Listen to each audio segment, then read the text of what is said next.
Hello, Mechwarriors, and welcome to the Mechbay, where we fix your mech and fix your game.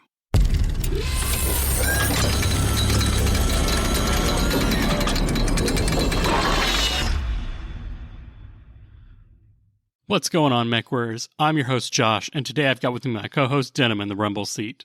Now, normally I'd be taking you out on some hot live fire mission, but we were able to snag a rare opportunity to talk with one of the main folks who are in charge of the MegaMek software suite. If you're just tuning in, MegaMek can pretty much do everything from simulate battlefield combat, all the construction rules for building and modifying your own units, or tracking siege bills and missions over a campaign. So, without further ado, let's rev up those reactors because it's time to go digital. All right, and today we've got Hammer, who is one of the, I'd say, lead developer on the MegaMek project.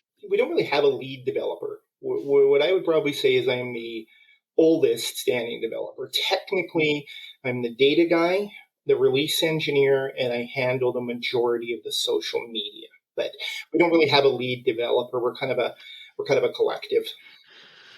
I think in the programming world, that's a senior program manager title. Something like that. Don't tell the rest of them. If I claim that title, they're just going to continue to ignore me.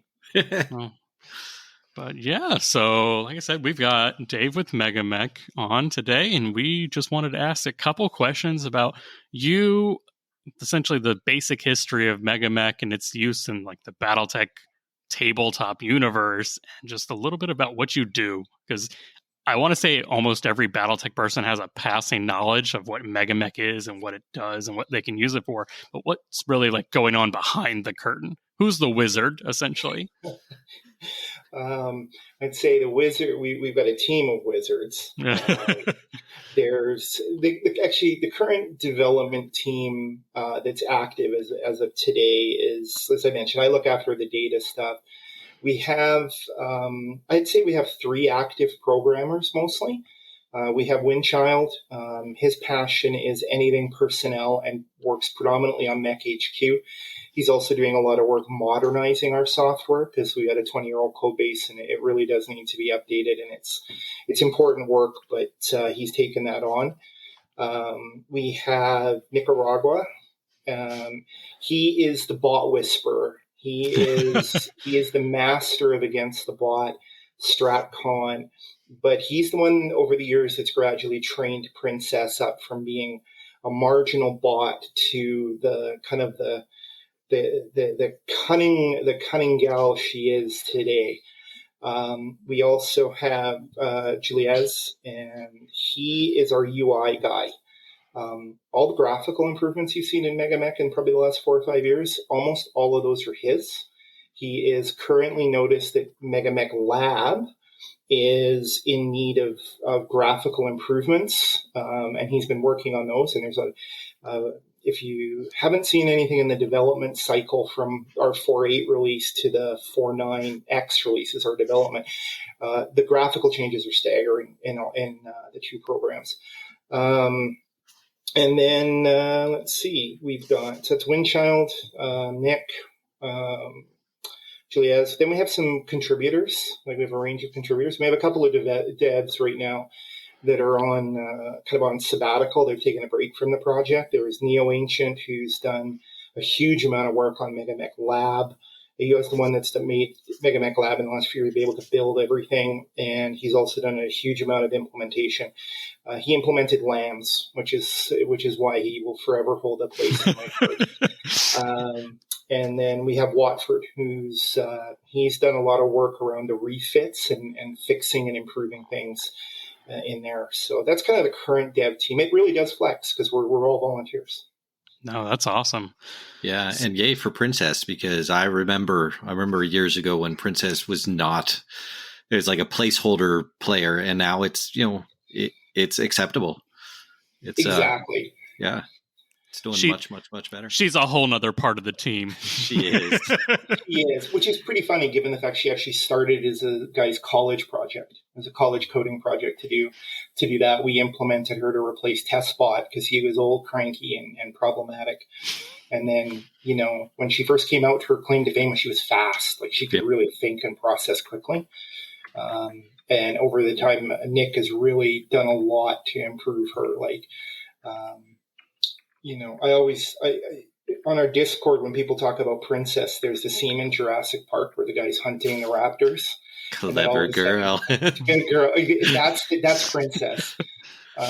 One of the running jokes in all of the release notes, whenever we train her to do something new, we always say that we've sent her to Blackjack to learn something new. So, the Blackjack Academy to kind of learn something new or something different. Well, we also joke that we've cut back on her. We're trying to reduce her Smoke Jaguar / Jade Falcon tendencies at times. I actually saw her recently. I was playing a game against Princess, and she had a very, very fast light mech, and she wanted to get into the woods like 2 hexes away from her, but she took a very long circuitous route to get that TMM up before she got into the woods. So she only moved 2 hexes, but she actually moved like 11 and really boosted her 2-hit modifier. And, that's something I would have done. I never would have thought an AI would have done that. That was, it caught me by surprise. She's got some other tricks. Last year she got taught that if she gets trapped behind things, she can blow through them. So if you're fighting her in an urban environment, it's not uncommon for her to realize, well, I can't go around the building. I don't want to walk through the building, so I'm going to shoot myself and blow the building down to cut through. She's been programmed to do all manners of evil things. Probably the most evil thing that we ever programmed her to do was fly aerospace on ground maps. That was a big one. Oh my gosh. And that came shortly after we did that. We implemented fuel air explosives. And she's crazy. She'll load up. You play with her, and she'll load up an aerospace fighter with 10 of those things, and she'll fly over a group of mechs, and she mins and maxes to find out the best. And she'll do something like drop 10 fuel air bombs on a thing. There's a screenshot on the forums when we were testing her. I actually wiped out a Smoke Jaguar, most of a cluster with them by liberally sprinkling fuel air. So we have a lot of fun with her. We're approaching the limits of what we can do without some major work. And, little secret with Princess, she only thinks for the turn she's in. She has no capacity to think turn. Yeah. So she mins and maxes every turn she's in. So she's kind of like playing. That's why she comes across as a little psychotic and a little ADD sometimes, because one minute she'll just go crazy on one thing, and then the next turn the modifiers change, so she goes after that. But she's caught a lot of players off guard, and we have a lot of new players that figure, I can learn Battletech, and they'll just throw Princess on. Also, a little-known thing about Princess, I know we chatted before this about secrets and tricks in the game. The bots have the ability to have a role assigned to them in their parameters. It defaults to just a standard. But if you, let's say, have a mech that's got a sniper role, and you set Princess to have a sniper role, she will do her best to keep that sniper mech at distance and function like a sniper. And there's all the different rules as kind of defined in Campaign Ops and Alpha Strike. And she tries to mirror those as best she can. So, if you give her a brawler and you've got a Kodiak, she'll take that Kodiak into close range and just let rip. Nice. So there's lots of things there. So, but that's kind of, we kind of got the dev team, and now we're on to Princess. Right. You guys, surely you guys steer this back to where you need it to go. No. So, like I said, we're getting a little ahead of ourselves. I mean, everyone knows Princess on the team, but thank you for introducing the rest of the wizards behind the curtain. But let's go back. So, what's your history in Battletech?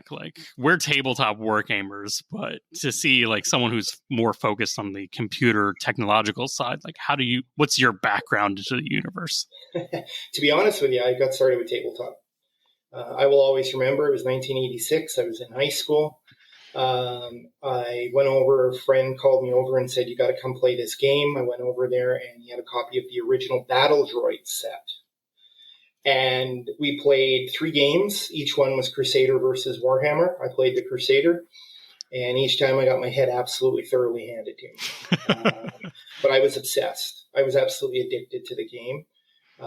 Waited till I got some allowance, went down to the friendly local game store, and went in and said I wanted Battle Droids, and the guy said, well, you can't get it anymore. And I was crushed, and he said, but wait a minute, there's Battletech 2nd edition. That's what it's become. I bought that box set, and I still have that box set. It's It's compressed, it's fallen apart, it's been everywhere with me. But I played that game obsessively, and when I got that game, the lore, because you know how they really started to bring the lore in that book, I fell in love with the lore. I read that and I just, the image of the universe and stuff. And then I just gradually stayed with it. And then the final highly addictive drug for me was I went into the store again and I saw the House Steiner book. I picked that up, read it cover to cover, read it 10 more times cover to cover. And that's when I realized I'd found kind of my life game. I realized that, you know, I'd played D&D and I'd played some other stuff, but I realized I found my game. That was what it was for me. So I own everything. I played everything computer wise. So I got started with MegaMek. Interestingly enough, I stumbled across it probably 2008, 2009. And we were using it to play some games. And back then it was still new and kind of a little buggy and had issues and stuff and clunky. But we played it. And then I noticed on the forums that the data guy at that time had kind of stopped posting. And people were saying, hey, when are these units going to get added to MegaMek? So I figured, well, I got some spare time. I have the TRO, I have the record sheets. So I started making all the missing units and sending them in to the MegaMek devs at that point.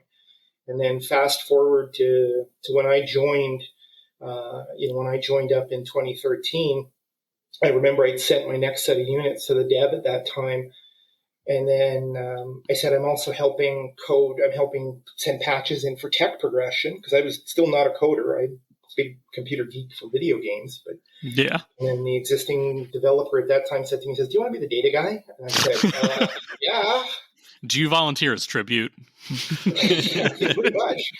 And then the next thing I knew is I had commit privileges, access privileges, and I was listed as one of the devs. And I was like, okay, I don't know what I'm going to do here. I'll just keep cranking out units. And here we are 9 years later, and I've made, I pretty much made every unit in MegaMek since TRO 3075.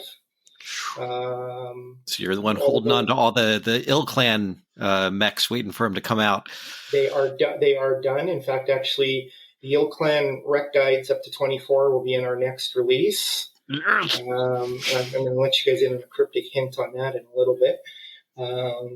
And yeah, so that's kind of how I came about to be here. And truthfully, you talk to the MegaMek dev team, almost every single one of us have a similar story.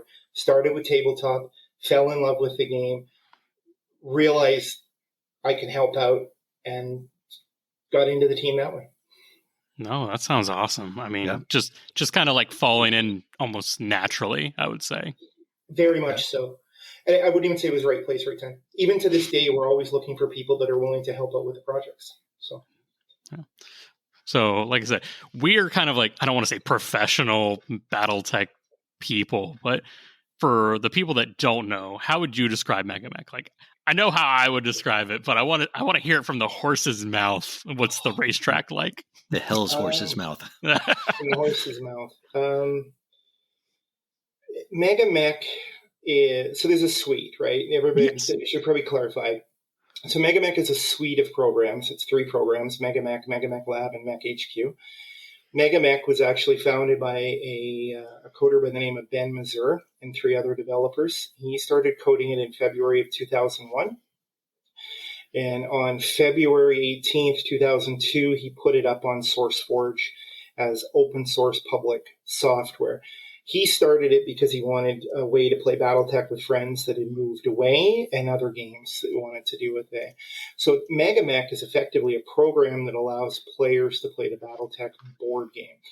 Really, really want to stress that our focus is to mimic the tabletop BattleTech game experience exactly as it's written for tabletop, but done in a coded form so it has automatic rules checking and status tracking all in a single program.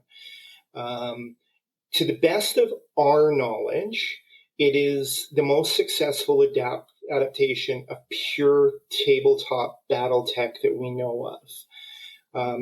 And by that, I want to stress, meaning we've implemented the rules as they're written in the core rule books, Total Warfare Tech Manual, TAC Ops, all of those. So that's MegaMek. So if you really want to sit down and play BattleTech and be able to do it with a buddy that's, in a different city, different continent, MegaMek's the program for you. And it'll be a faithful recreation. It does all the roles, all the automated, all of that stuff. So that's MegaMek. I would say it's probably the most faithful electronic copy of any war game in history. Like I can't honestly think of anything that's a direct translation as faithful as MegaMek is to tabletop BattleTech.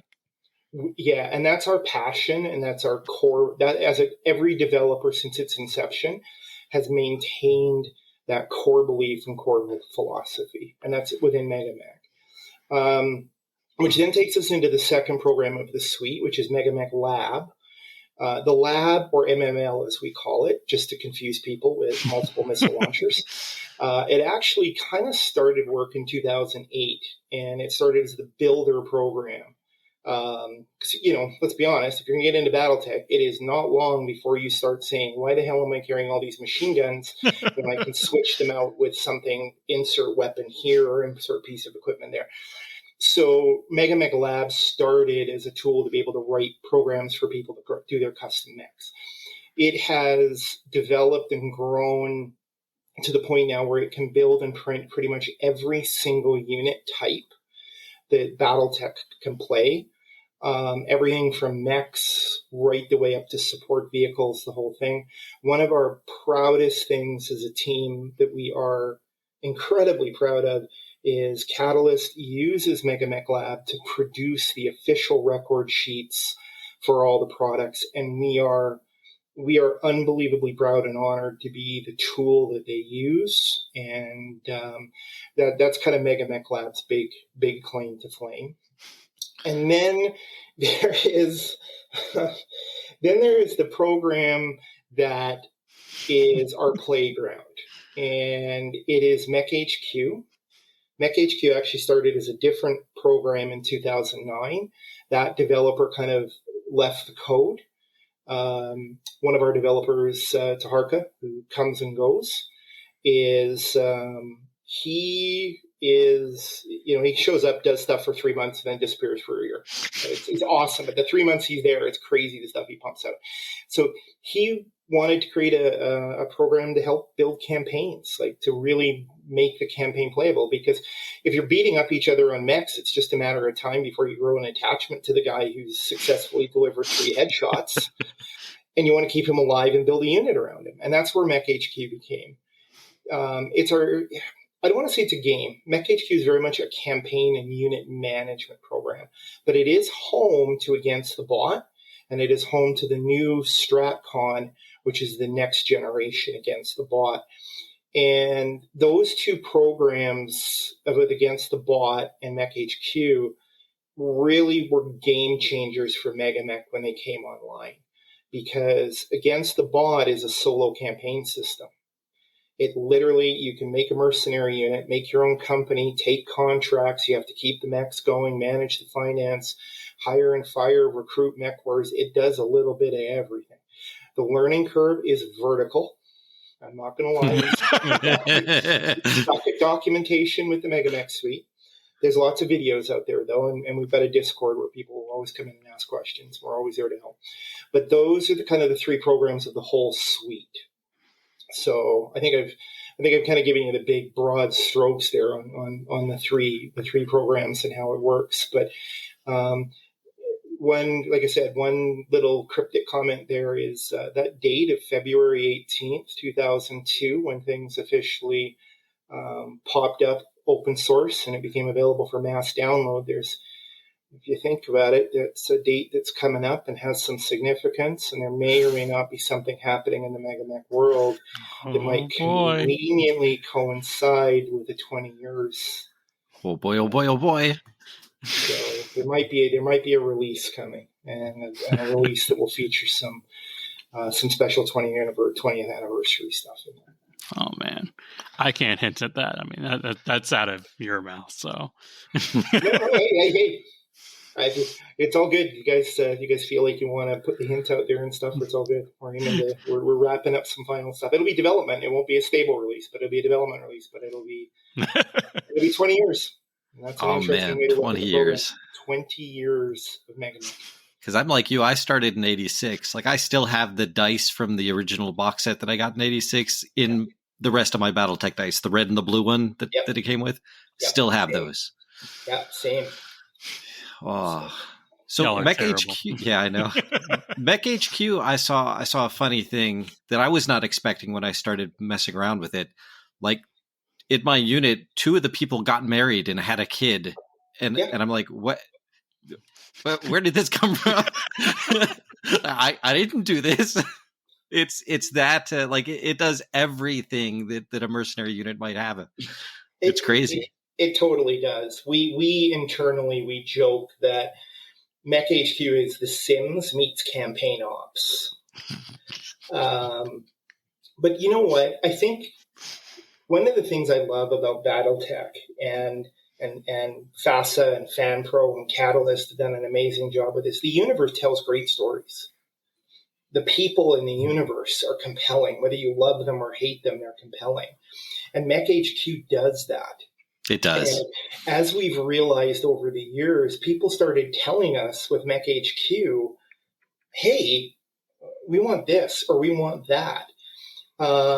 If I can give you a couple of really fast examples of stuff that people that have done. Like years ago, I decided I wanted to make a battalion of Star League regulars that stayed behind. So we started the game in 2784. I played against the bot from 2784 till 3006. And in that height, started as a battalion at its biggest point towards the midpoint of the Second Succession War. The unit was up to almost 2 regiments in strength. I'd made a couple of stupid choices, and by the end, kind of midpoint of the Third Succession War, kind of the 2990s, I was back down to a company and in desperate financial straits. Like my unit was kind of like a Wilson's Hussars, and by 3006, I built it back up to battalion. And there were 2 absolutely humorous, one amazing thing and one humorous thing that came out of that was the current commander of the unit in 3006 was a direct descendant of one of the infantry platoon commanders from 2784. That's awesome. And the other hilarious thing was, because we don't have a random, people don't die in MekHQ unless they're killed in combat, found a tech that was 243 years old. So he was actually around and could speak openly about what the end of the Star League was really like and what Ameris was doing. Hey, we don't know what kind of health insurance they have in the BattleTech universe in the 31st century. 250 could be a ripe middle age. Yeah. And the final one of it, this was a recent one that came from one of our players. And I heard this story that literally, it's almost like a give you chills thing. But they had a unit, they took a contract, and one of the Mechwarriors, they captured a tech. One of their Mechwarriors fell in love, married the tech, and then they had a child. And fast forward, first contract after the child is born, the Mechwarrior goes on a mission and gets killed, leaving behind the new husband and an orphan son. And how's that for a story when you think about it? It's like a damn Greek tragedy. Right? Yeah. And then you can write your own stories about it. Like the stories write themselves, but these are the things that people at conventions can sit around between games and talk about, or while they're waiting for their turn to roll the dice. It just creates stories just by playing this, using this resource. It's amazing. And that's exactly, that's kind of exactly it. Like and that's why MekHQ MegaMek is the cornerstone, but MekHQ has really been driving the growth of the 3 programs, I'd say, in the last 4 or 5 years. Yeah, as soon as I found out how to put my own pictures in there, so the people in my Lance are actually my friends, it's just a whole nother level of story. Absolutely. When we put the portrait pack in last year, where we added 1,100 portraits and had those custom made and stuff for us, oh my, did people go crazy over that? Because all of a sudden, everybody's got faces and names and stuff. Yeah. just as another teaser about MekHQ and personnel, we are actually, Wingchild is working on this right now, but we will actually have an option in there in probably the next year for random death. Oh, man. So you have to turn this on, and all of a sudden you'll advance a day and you will get a message that your unit commander had a heart attack and died. Which, more layers of stories. More layers of stories, more layers of everything. So all of that stuff is there and things. So. But back to you guys. You can keep steering this one. No. I mean, we just, like I said, we just love hearing about this, and like, I think that's the thing about 20-year-old software is you don't realize like the emotional attachments that people have and the stories just from building it and going along with it. And that's exactly it. And like I said, there's so many stories that these programs have generated over the years and stuff like that. It's just unbelievable. So I think my next question would be like, why do it all? Why decide not to just master one part of tabletop BattleTech? No, I want to do not just the rolling classic BattleTech, but the campaign ops, the strat ops, the mech builder. Like, where did whose brain cells thought, you know what, I can do the whole thing that takes several, editions and books and novels? Well, the simple answer is I think every MegaMek developer has some level of crazy in them. And I mean that in a caring, loving HR kind of way. It's interesting, though, because you have to consider it's 20 years. We have countless developers and contributors over that 20 years. And because everybody's kind of come in the project with, I want to add this to MegaMek, or we need to build a unit to do that. What I've noticed through the history, like if no one's ever looked at it, if you go into our docs folder and pull up the history text, it's an entire history of every program. Every commit, everything that we've put in is there, when it was put in, and all of that stuff is thousands of lines of history, ironically enough. And I think what happens is when you look at MegaMek and MekLab and MekHQ, you'll notice it almost follows the same progression as tabletop. You get together with two buddies, you get the beer, get the pretzels, and you blow the living crap out of each other for a few nights. And you develop tons of stories with that. And then what's next? Well, I lost my mech because I didn't have enough armor on the back. Or I lost my mech because my PPC is in the arm when I should really have it in the other arm. So then all of a sudden somebody needs to go to Tech Manual to figure out how to make their ultimate mech. And there's where MegaMek Lab comes from, is let's have a tool that can make that. And then the next thing you know is your three buddies, you're playing against each other. And the next thing you know is you're like, four of them are like, hey, we're a Lance.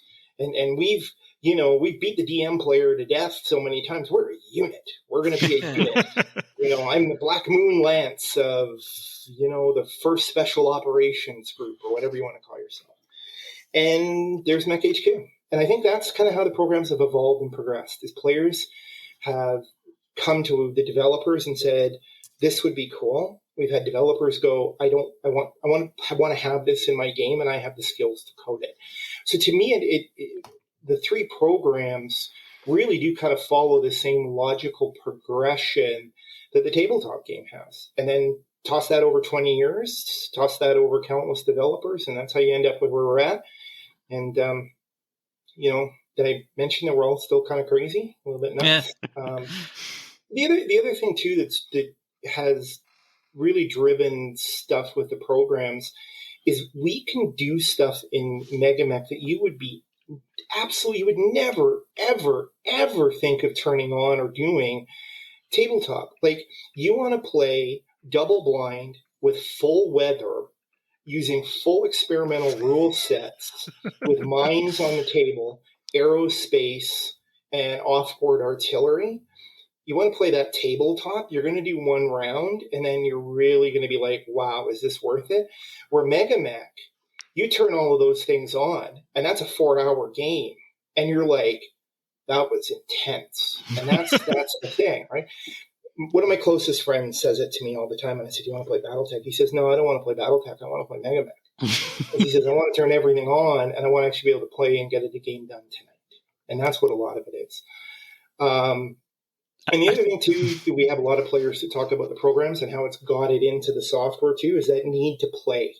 The pandemic caused MegaMek use to explode. Yeah. Facebook, our user base in Facebook doubled. Our Discord, which we turned on after a lot of debates, went nuts. We had hundreds of players who were connecting. I know for certain, I had a chat with, and this predates the pandemic, but there were people overseas that were posted overseas with the various militaries that were able to play MegaMek over the internet, because it doesn't take a lot of internet power to do that. I actually witnessed a game with a guy in Australia, probably 10 guys in North America, 2 guys in England, and 1 guy in Germany all played one game. They worked out the time zones and sacrificed sleep to be able to do that. That's awesome. Fantastic. So what you were saying about turning everything on in MegaMek, just in our last podcast, we were even talking about Dustin as this saying where, that's an MMO rule. And we're like, what are you talking about? And he's like, that's a MegaMek only rule. We only turn that on when we're playing MegaMek. Yeah. So yeah, exactly. I think we were talking about like fire and smoke spreading and stuff. We're like, yeah, we're not doing that on the table, but MegaMek, yeah, we'll do that. Yeah. I know, and that's what players love about it. Like, one of the running jokes is against the bot will generate weather conditions. So it's not uncommon for Princess to roll up. You'll go up against the weather, and you're up against a level 4 tornado on the map at night. Yep. And then, of course, she decides to roll up that 2/3 of her forces are hover tanks. Now, the imagery on that is all the hover tanks die instantly. But it still doesn't change the fact that you've got 4 mechs versus, 5 or 6 player mechs playing completely in the dark in a tornado, and Princess is deranged enough to just play like that. Like, she doesn't care. She's coming for you. She's coming for blood and stuff like that. So again, you're absolutely right. They're MMO. MegaMek rules. I love it. Yeah. Like a lot. I love it a lot.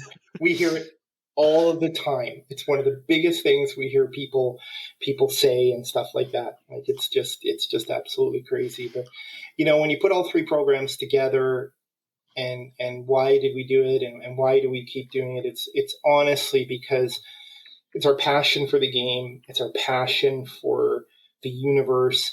And when we get all 3 of these programs working together and doing things, you're just creating incredibly powerful stories that create really big impressions. We have people who regularly post pictures of their favorite pilots, what you've got, because we do medals in MekHQ. Right? They've got medals, they've got their injury lists of the scars they've got, and their kill logs and what unit they did and when they got promoted.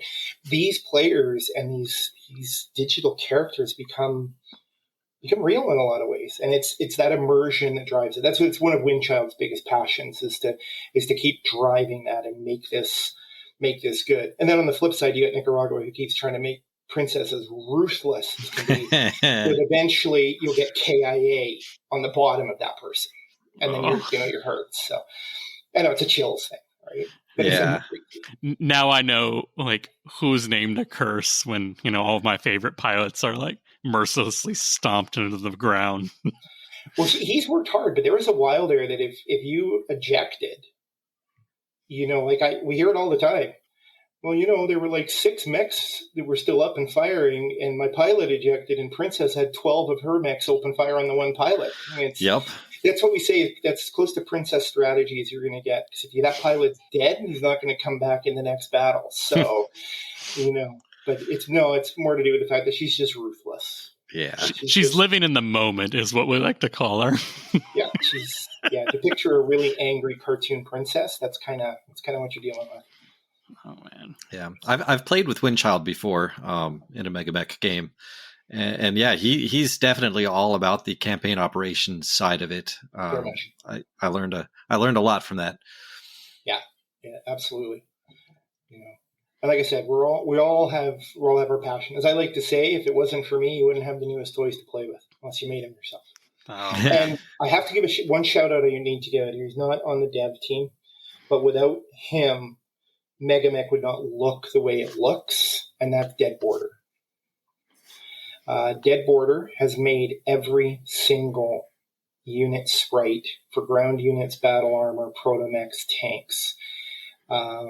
He started that a lot of years ago because he didn't like the look of our sprites. And then him and I were chatting. I kind of dared him. Said, they're OmniMechs. Why don't you make a version that looks like every Omni? No. He's done that for years. Wow. So I'm going to apologize to him now because I can't remember exact, but he has made by hand over 4,000 of those unit sprites. And if you've never looked at the unit sprites in the Mech Selector, the vast majority of them are unique to each individual configuration. So every top-down sprite, the weapon, if you scroll through an Omni quickly, you'll notice the fixed equipment stays fixed and the variable equipment, it moves and shifts and changes the look and feel. It's insane. Now, did he also do the damage decals, or was that someone else? We had a contributor artist that did the damage decals, and Nick coded that for vehicles and for mechs. One interesting thing that I can feel Dead Border curling into a coma. We would love to be able to do things like have more wreck sprites. So when a mech is prone, there's actually art that makes it look like it's prone. Or if a mech is a smoking ruin, art that would make it look like it's collapsed in a smoking ruin on the field. But that would only involve him probably making another 8,000 to 10,000 sprites. So if he listens to this podcast, please. But yeah, at the same time, but I'm not going to lie, every week I probably get at least 10 or 15 sprites that he redraws because he's not happy. I cannot stress, without his work for sprites and our volunteer artists over the years, you wouldn't have the tile sets that we've got. You wouldn't have the sprites. You wouldn't have the damage decals and stuff too. I know the other thing, Julia's did the decals for the mechs. I apologize. And Nick did the ones for the vehicles. So, like I said, Julia's has done a huge amount to improve the tools. If you've never seen it, there's a ton of tools in there, right? Show your target hit modifiers on the screen, show you where you can move and not move. All of that stuff's under the file menu. Yeah, it's amazing. Like if any of you are in this town, none of you would pay for drinks ever. Period. We've heard that before. I've been to Gen Con, and the last time I was at Gen Con, I let slip I was one of the MegaMek devs, and the reception I had was pretty overwhelming, actually. Well, you deserve it. I'm just a guy I'm a guy that's just filling out a file and hitting commit into a thing, right? So it's But without you, we don't have anything. That's the thing. Yeah, and that's without the team. We don't have any. And just right. One of my things I've been working on recently is to try and add some fluff text to some of the mechs. So that way you can go in and actually read up a little bit on the mechs and stuff like that to do that. And we're the guys at Sarna, I've been using their information and stuff like that to keep everything open source to open source and stuff like that. So we're not going to do that for every unit, but we're going to do it for kind of the popular ones, the ones that were in the Kickstarter, the people that use all the time. And stuff like that. So we have a really cool feature coming down the pipe here too in a couple of months. We will be officially putting a link in MegaMek to the master unit list. Oh, rock! So you'll bring it in MegaMek. There'll be a section you can click the link, and it will automatically, if you allow your web browser open, it'll open your web browser to that unit's page on the master unit list. So instantaneously, you can have MegaMek on one side of your screen with all the specific unit stats, and then you can click a button and open the mall to see all the factions that can use it, all that information that the mall has to be able to do that. So, for players to be able to look things simultaneously and compare and do all of that stuff, that's a big data thing that we're really working towards. I mean, we're doing it anyway, but this way it just cuts out all the middleman. I love it so much. Yeah. You can only hit Control-C, Control-V. It's our effort to keep carpal tunnel at a minimum. We're trying to get you down to a single click rather than 4 or 5 clicks. That's awesome. That'll be amazing. I mean, I think everyone dreams of the day where it's all just seamless, but that's even just Yeah. That's where we're going. No, I appreciate that. I think the next big thing I want to know is like, how much does working off of a physical rule set like either hinder or help you? Like, BattleTech is written outside of you guys, and you guys take what is written and produced and distributed and convert that. Like, is that more problems or is that beneficial? That is actually a really, really good question. And it's a complicated answer, of course. Of course. So it really comes down to, in terms of the physical rule set, MegaMek and MekLab, they're the ones that are closely driven by the rules as written in the tabletop. And it really comes down to the rule. There are some rules that are pretty straightforward and pretty easy to implement, right? Where things get really, really complex is the tabletop rules in a lot of cases are written under the assumption that we have two humans will read the rule, and even if they read it differently, that they can come up to a compromise. They can come up with an interpretation or an understanding that works. But when you're dealing with code, you're black or white. We have to implement it. So probably the biggest challenge we face is things where we're getting fuzzy logic, where the rules are written for tabletop. And the Catalyst guys, please don't get mad at me for saying this, but there's a lot of rules that are running on the assumption that two players can figure this out.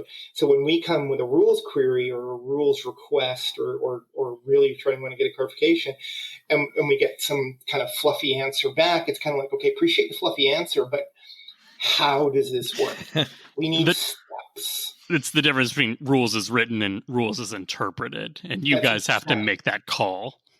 Brilliantly put. That's exactly the challenge we've got. So what happens too is that fuzziness creates some problems and stuff like that for us, which is why truthfully MekHQ is kind of fun to work with, because by its very nature, there's a lot we can do in MekHQ that we cannot do, because MegaMek and MekLab will always stay faithful to the written rules, and MekHQ is our playground, with a few exceptions. Our refit rules have to match the tabletop refit rules. One day we'll integrate RPG rules into MekHQ, and that's when we'll tighten up the skills parameters and things like that. So I think the really way to put it is, anytime we stumble across a rule that's fuzzy, that's challenging. The other one that's challenging to do is if we're doing interrupts, where, I can suddenly say to you, okay, before we can go to the next stage, we need to figure out what happens with this dice roll. That is really complicated and hard to do in MegaMek when you're dealing with an interrupt option in code. Because that creates problems in the turn ordering and the turn interactions and the turn mechanisms and stuff. So that's really kind of what we're dealing with when we're getting off the physical rule set. So I think the easy answer is some stuff is a breeze and other stuff is not. Let me, another way to describe it, if the rule's in MegaMek right now, it was easy. And if the rule is still sitting in a paper rule book and not in MegaMek, it's not easy. Yeah.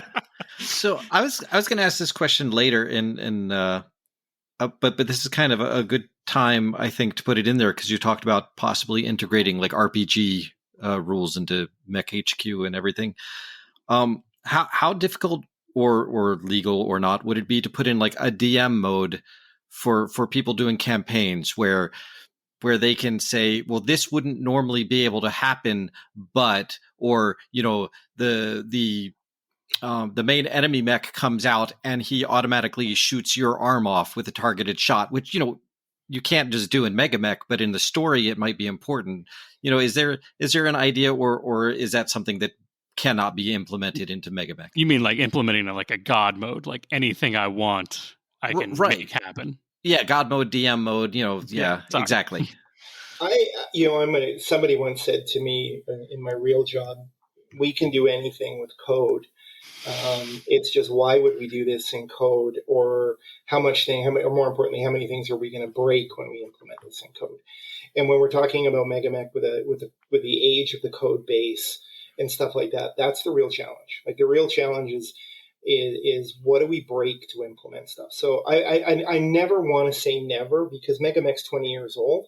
Right. And there's an article online that was written in June of 2003 on SourceForge called Project of the Month, which is SourceForge interviewing Ben Mazur talking about what he'd like to see in the future of MegaMek.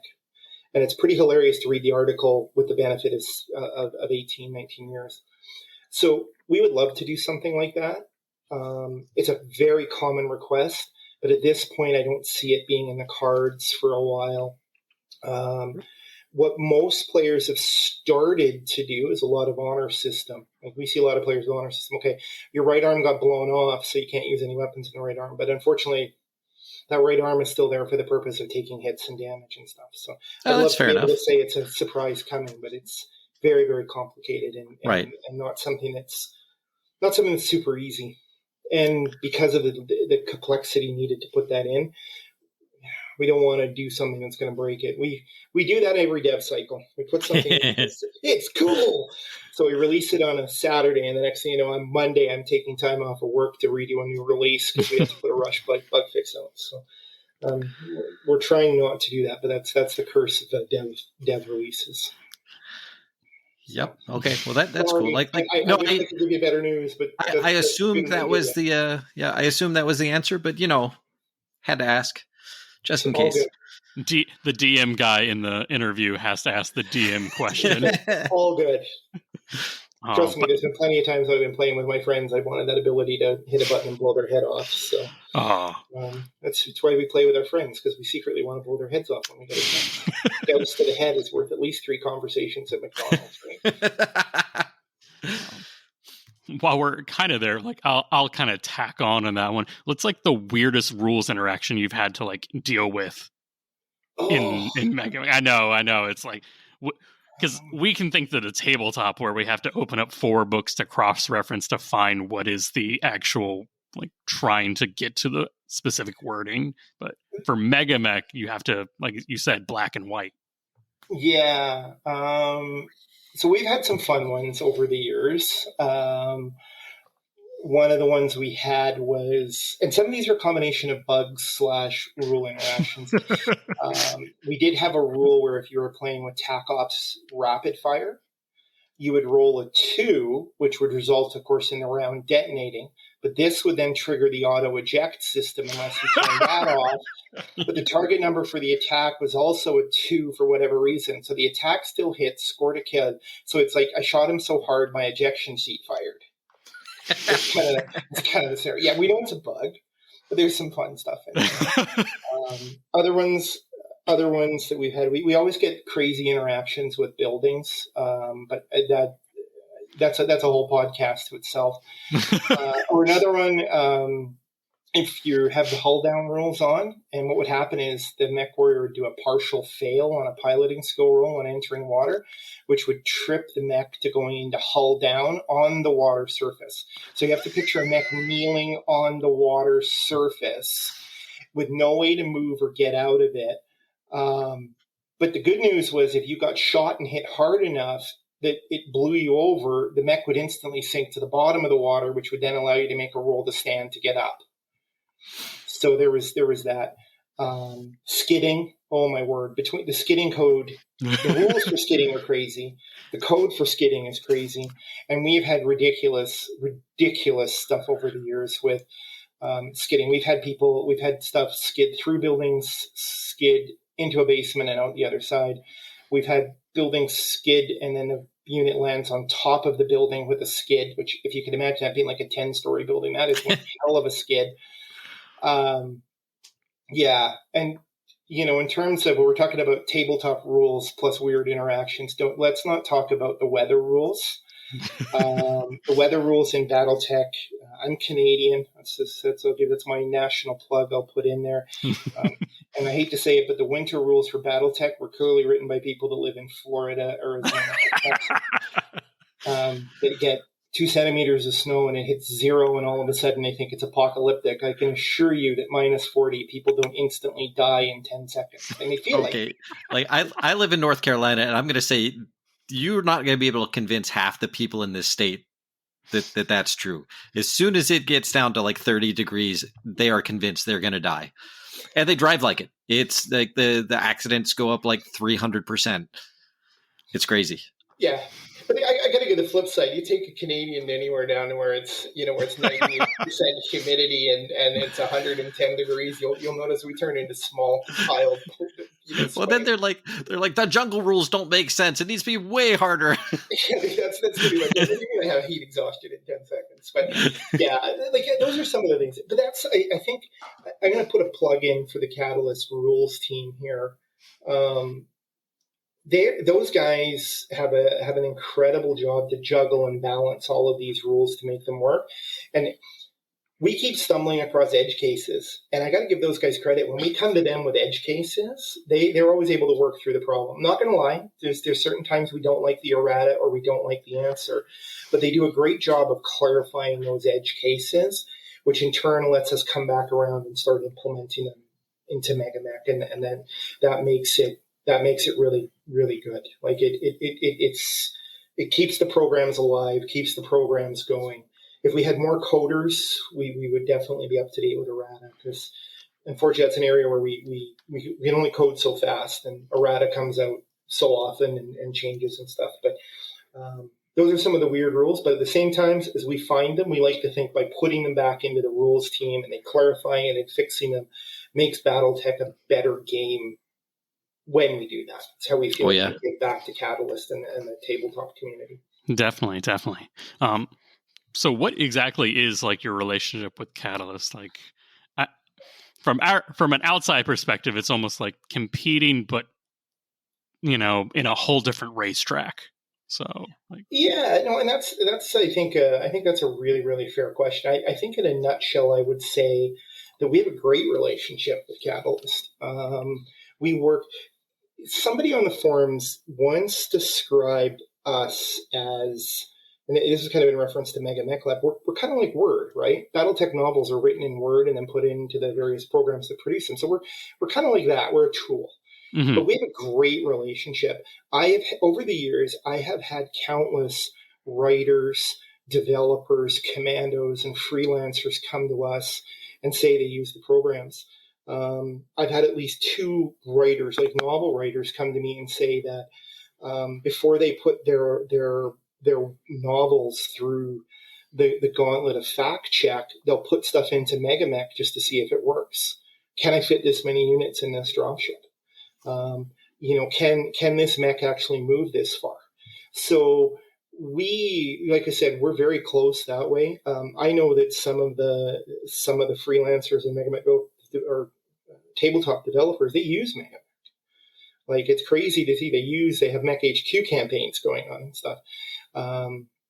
We provide feedback to them on a variety of things. They often come to us and ask us questions just because they know we can look at it in MegaMek.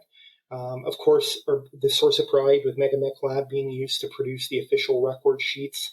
We are huge fans of the game. Our intent will always be to stay faithful to the tabletop game, and we will do everything in our power to point players that come from other computer games. We get a huge number of players that discover BattleTech because of HPS and the work they did, or playing MechWarrior 5, or playing MechWarrior Online. They stumble across MegaMek, and we make sure that we point those players back to tabletop. That's where BattleTech comes from. BattleTech was not a computer game first. It is a tabletop game. So we will do everything in our power to point that back to Catalyst. And simply put, we're grateful for Catalyst, because if it wasn't for the work that they've done to keep BattleTech alive over the years and the Kickstarter expanding the player base, MegaMek would be a niche program that no one uses. So we're just passionate fans of all things BattleTech, and we're grateful to be in a special place where we can showcase the game in a way that we hope supports the tabletop and Catalyst in general, which is why we do things like moratoriums. We will never add a unit the day it's released. We will never compromise or things like that. We will always stand to make sure that people know this is BattleTech. Tabletop is first, and we're just there to honor it. Yeah, no, it's from our view, it's a purely symbiotic relationship. You can't really have one without the other anymore. That was well said, Dave. That was very nice. Yeah. No, it's who we are. It's who we are, and how we all, every dev, current and past, feels that same way. And we look forward to a lot of years of doing that. It's a lot of years ago, but one of the former retired devs actually said that when TAC Ops was being written, Catalyst had come to them saying, "Hey, could you test a few of these rules and code them in to make sure that they're their own course?" So we're proud of those moments, and we're very, like I said, fully supportive of the game. So that's like some of your high moments. Like, what are some of like the squeaky wheels? Like, everyone from our perspective sees it as like a well-oiled machine and nothing goes wrong and it all gets caught before the stable release. Like, but what is some of the things that take most of the team's focus that we don't realize? It's there's a lot of things that come up with that. Writing the code most of the guys I think would say, unless it's a huge project, writing the code can be pretty straightforward.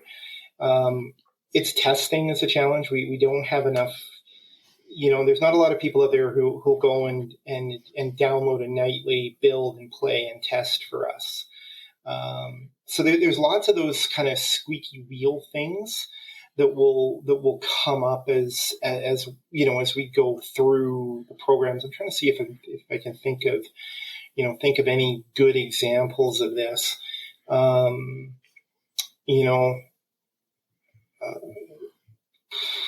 MegaMek, for example, it's the oldest code base, so there's stuff that comes in and we break. That's the worst thing we do. We implement something and then we break something. And sometimes we don't even realize it's broken because let's go back to edge cases. So that's one of the challenges. And that's because in the MegaMek world, it's like an old beat up grasshopper that's been handed down a couple hundred generations. Legacy, yes. yeah, is that. MekHQ becomes hugely complicated for us in many ways because it has to manage people, units, finance, contract generation. People often don't realize if you bring up the universe map in MekHQ, if you go click on the planet, the system, it'll bring up a picture of the actual system. And every one of those worlds in there was mapped and generated with the campaign operations rules. And we worked with Cray to get them right. And the other fun thing about it is every few years they change. The ownerships change. If you've never done it, put the start of the clan invasion in the MekHQ map and just go day by day, and you'll notice the clans slowly invade on the MekHQ map. So that type of complexity in data is a squeaky wheel. Princess, she gives us some stuff. We used to get comments that she was slow and dumb, and that's steadily improved. Against the bot scenario balancing, we get beat up for against the bot. Oh my God, do we get beat up for that? People don't realize it was originally written as a spreadsheet that was played outside of MegaMek. So you would manage everything on your spreadsheet, play the battle in MegaMek, bring it back to the spreadsheet. So we had a guy who actually largely taught himself to code and expand his code knowledge to implement that. And he did it exactly what was written. Well, when you get it in there, here's a fun one. ATB, when it was written, decided to balance combat with unit weight. So there's kind of a really big one when you think about it. So if you have a lance that's, 225 tons, from MekHQ and ATB's point of view, they now consider that a heavy lance, not really just outside the medium. So when it rolls up, it doesn't balance by battle value, which is why when you're up against the clans, it also just says, I got to roll a star to be fair against you, which is why you see it all the time. You get some board guy who's put a lance together that's got something like a ShadowHawk, a Panther, and, maybe, and then a couple of wasps in it, tips the weight just past where it should be, and he rolls up a battle against the clans, and ATB suddenly generates 2 medium clan stars against that and goes, this is tough and not fair. And it's like, well, it's because we're going to code it as it was written by the original guy, and not to knock it, it's wrong. So that's where ATD comes in. That's me. I was the guy who had the ShadowHawk and went up against 2 stars. It happens. Yeah. I was there. And that ultimately has led to the development of StratCon, which is in the development cycle. And a lot of people very excited about that.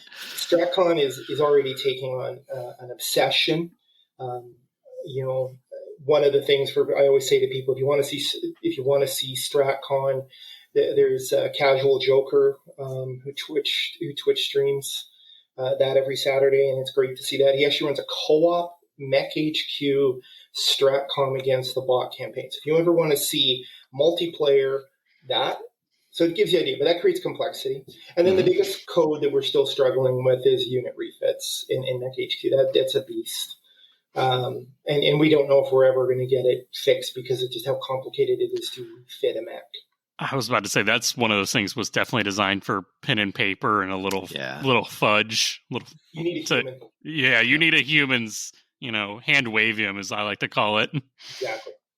So there's kind of when you look at it, and you'll notice I don't really mention MegaMek because that's pretty much black and white. This can only go here, but we do get some odd interactions.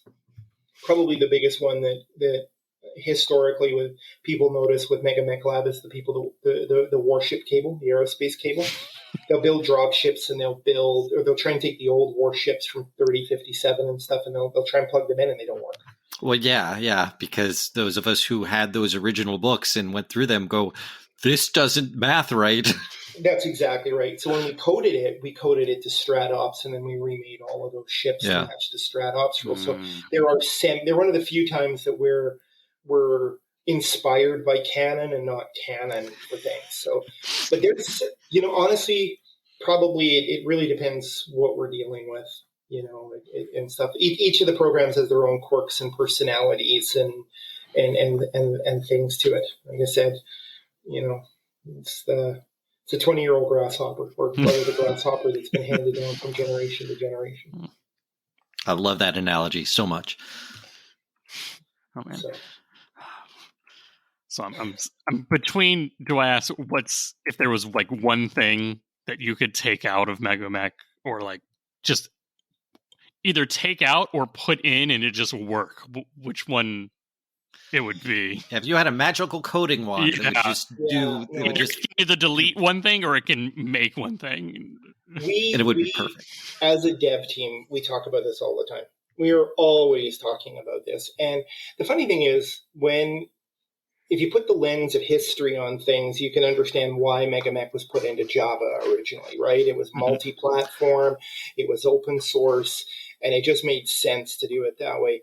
If we were to do a magic wand, and if it existed back then, we would probably do the programs in something like Unity. Is probably what we would do. That makes a lot of sense. It's just that's where we kind of figure, where it goes. It allows us to do better distribution, clears up a lot of our installation problems.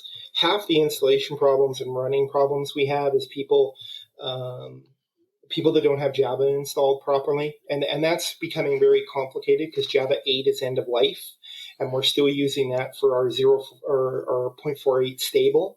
But the dev cycle, we've moved to Java 11, which is a long-term Java candidate. But at the same time, they have Java 17 on the horizon. And so we're constantly dealing different versions of Java. We're constantly dealing, is this running on Windows? Is this running on a Mac? Is this running on Linux? Like for years, we couldn't get the programs to run on Macs. We couldn't. We used to have a dedicated Mac release. It's gone. The Mac players, of course, now grab the Linux one. But if it wasn't for our web guy, RJ Hancock, who has a Mac and is a devout Mac guy who was able to eventually work through all the problems and put up a tutorial to get it to play on a Mac, we wouldn't be playing it on a Mac. So, but in terms of specific rules and how stuff was implemented, there's a few things. We would completely change how the turn ordering is. The code behind the turn ordering really deters simultaneous play, which is the big advantage of MegaMek. So if you're playing with Princess and you've got something like SimFire, SimPhysical on, it's not uncommon because she doesn't support it for it to drop a mech or drop something, and it's a very difficult bug to chase down and troubleshoot. So we'd probably fix that. to fix the turn system. Buildings, we know one day we need to do something about buildings. Our buildings are a weird amalgamation of the original City Tech rules plus some early Total Warfare stuff. They convey the idea that you're fighting in a city, but they're not really two rules. But the rules for the buildings are everywhere. If you think about everything we do for movement, everything we do for fire, the building parts of the code are scattered through there. Thinking ahead, one of the biggest mistakes that we're trying to work towards now is the three programs were built very integrated. They were built very MegaMek is a program, MekLab is a program that will feed MegaMek, and MekHQ is a program that'll do something and use MegaMek to play the battle. And it's created issues. Like, it's made it very difficult. Skills, pilot information doesn't port easily. So that would be something that would be done. Better connection between there. Our RPG we have in there is an amalgamation of MechWarrior 3rd Edition and a bit of 2nd. We wish we kind of built in from the start some better support there. You know what? We'll win Powerball one day. The dev team will retire. We'll hire some professional coders with our Powerball wins, and we'll fix and do all of this stuff. And hopefully Microsoft won't notice that the old devs are rich and the current volunteers, seem to be not needing to work. There's a lot of little things like that. But 20 years, what was thought of 20 years ago is that we're just going to do this. You just find yourself looking back on, well, that was not the smartest way to do it. And we find that all the time with bugs. We do a bug, and we look back, and we're kind of like, that was not really probably the best way we should have done that. But always in hindsight. Yeah. Right? You do what's right at the time. Oh, man. I mean, who thought Battletech would still be here after 20, 30 years? I mean, right? It's like 30, almost 40 years. And at least the rules haven't changed significantly in that amount of time. So you're not fighting against that as well. Yeah. Because what is it? Battle Droid is what, 84? 84, 85. Yeah. Crazy. Yeah. It's nuts. This game honestly, Battletech has defined almost my entire life. Same. I mean, totally. Yeah. I don't want to admit things. That's all I'm going to say. You've only been playing it a couple of years. Yeah. No. All new. So I guess to follow up on that, like, how much does the UI? Because I think when I introduced it to a newer BattleTech player that's not used to like the age and storied history of all the tools we use, how much does the UI restrict the development process? Is that something that's constantly like, we'll get to it one day, or is that it works well enough, and if you're willing to look past it, everything else behind that is great? Well, from our point of view, our UI is wonderful. It's perfect. It's the users not understanding the UI is our problem. Just kidding. Sorry, I just offended every MegaMek player out there. You know what? No, but you've encapsulated like me as an early programmer so well. Like of course it's perfect. I understand it just fine. And I got to be honest with you. I've there's been stuff that's been implemented over the years where I've gone back to the coder and I've said, this makes no sense. I don't understand this. And they're like, it makes perfect sense. I'm like, hey, you coded it, right? So the UI, there are limits with Java. We don't use Java, any of the more modern like Java FX and stuff. We're really having to do everything with Swing. And what it really honestly comes down to is there's only so much information we can put into a little hex on the screen is part of the problem and conveying that information.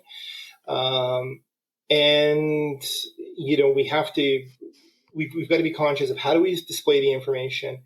How do we code this in a way that makes sense? And then there's a little part to the UI that when I put this out there, a lot of people are going to go, oh, that makes sense. MegaMek is not designed to be played without knowledge of tabletop Battletech. We are not and will not present rules. If you go through MegaMek, if we have to put anything about a rule, it's vague and often says, go to this book on this page.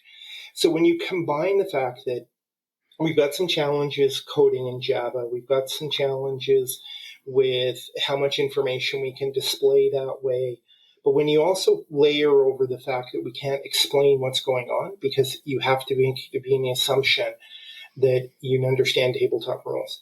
We've had countless people over the years that have come from an example from MWO, from Mechwarrior Online, and they'll be like, your program sucks. It makes no sense. And we'll be like, okay, do you have the rules to tabletop BattleTech? Well, no, I'm coming from Mechwarrior Online. I understand the rules. And it's like, no, you understand the Mechwarrior Online rules. You don't understand the tabletop BattleTech rules. They're different. Right? Inspired by, developed from, and, a lot of times we start, and this goes back to my point about getting people back to tabletop and working with Catalyst. We spend a staggering amount of time pointing people to the quick start rules on the official site, or pointing people back to the forums, or pointing people to the Catalyst store to buy one of the 2 box sets. Or, if people come to us and say, what rule book do I start with? We'll say to them, well, start with like the Battle Mech manual. And if you really want to go whole hog combined arms and you want to get into total warfare, and we point that back. So when you layer over that component plus the limits, you can kind of understand why the UI seems to restrict. Because if we could just put all the rules in and explain them, it would create a different environment to the rules. Like, if every time you hovered over a hit number, instead of just telling you the numbers, it also explained the rules for how those numbers were calculated. But then Catalyst doesn't sell a book, and we ultimately need to make sure that they stay in existence so we can fanboy and keep implementing tabletop BattleTech in MegaMek. Selah. No, that's a big thing I see in a lot of like other war games, though, where it's like stuff like Battlescribe, where it says all the rules for the unit or everything you're doing, and you can almost play 90% off of that. You can't do that with MegaMek. Like, MegaMek is tabletop if you know the 90% of the rules by heart. Yeah. So. Yeah, exactly. And that's exactly it. And we see this all the time, because players will come back to us and they'll be like, your game is klutzy, we hate it, it's dumb. And then they get into the rules, they read the rules, they start. We see it actually really commonly when people want to get aerospace involved. Because we know tabletop aerospace on ground map, those rules are challenging. That's what it is. And while MegaMek simplifies a ton of stuff, you really need to understand the rules in the rule book so you're not crashing the aerospace fighter. Because the number of times we get people go, MegaMek's broken, my aerospace fighter crashes every turn. And it's like, okay, well, did you apply thrust? Well, no. Okay. Not going to do it by itself. Yeah. Please go and see page 84 of Total Warfare, or please go see page. Like, there's certain sections of the Total Warfare book. We just know the page number to tell people go here. Oh gosh, right? It's kind of sad. No, I mean, and it's not sad that we do that. I'm talking it's sad that we've got mental capacity tied up with page numbers to individual rule books. That's what I mean by sad. No, I definitely agree on that. That you play tabletop enough, and then you're like, okay, well, let me simulate something that I don't know almost anything about in MegaMek, and I'll like backwards learn it, and it just doesn't work. Like, you have to know a good portion of how it works tabletop to know how to use it in MegaMek. And the players that have, there's a huge portion of players that have learned tabletop from MegaMek, but when you talk to those people, they universally did it with the book next to them, or a PDF open on a screen and MegaMek on the other side of the screen, right? So that's how a lot of people have done it. But to just pick up MegaMek blind and say, I'm going to learn to play BattleTech. Yeah. Remember I mentioned that vertical learning curve? This one's like a little bit past vertical now. It's like arc backwards. It's an arc backwards. It's like a 140-degree learning curve. Oh, man. So I think... No, I was going to say that kind of leads into my next one, because we consider, of course, the developers and the group working behind it to be the professionals. Like, what are like some things that only a professional would know? Like either how to use in MegaMek, or like something like just a setting. Like, could you kind of take a top BattleTech tabletop player just because you know how to use MegaMek to its fullest? So I'll let you in a little secret. I've been with the project a long time, and I played MegaMek for quite a few years before that. And the programs are so large, so complex, with so many different things that I don't know where everything is in there. and it's not. But there is there's a few things that we consistently end up reminding players to do, to go and to where they can help out and get to know some of these pro tricks. One of the biggest things a lot of players miss is that there's a ton of stuff on the right click menu. There's a lot of players get so used to only, left clicking. You'll be surprised the number of people who don't think to right click. And then in the process of right clicking, of course, that opens up various context menus. But depending on the unit type or whether you're clicking on the hex and stuff, it can change those context menus. So there's a lot of stuff in the right click that can create stuff. There's other things too, like there's a ton of graphical customization options in all the programs, in the various client settings. It's not uncommon for example, with, MekLab, everybody comes to me and says, your guys' sheets suck because you can't print tables. And I'm like, we've been able to do tables for 2 years, but you just need to turn them on. Yeah. What do you mean turn them on? Well, file, configuration, and go in there. Oh, you can do this for miniatures. Like you can print record sheets that'll print everything in inches and centimeters. Yeah. Right? So a lot of what we see from players is you got to explore. Don't be afraid to dig into MegaMek and open stuff and right click on stuff, because worst case scenario, you close the program, you lose that game, and you go with that. Big one too, docs folder, very important thing. Number of people, especially with ATV, who come to us and say, I don't know how to play this. Well, did you check the docs folder? No. I have to read. We all know the running joke about readmes. And my wife always gives me a hard time about never reading directions. Well, there are some directions in the MegaMek docs folders, but the history text is a big one. You can really get a sense of what's in the program and what's implemented. Reading the release notes, it is shocking to me the number of times we answer questions from people that the answer's in the release notes when we put them up on the forums.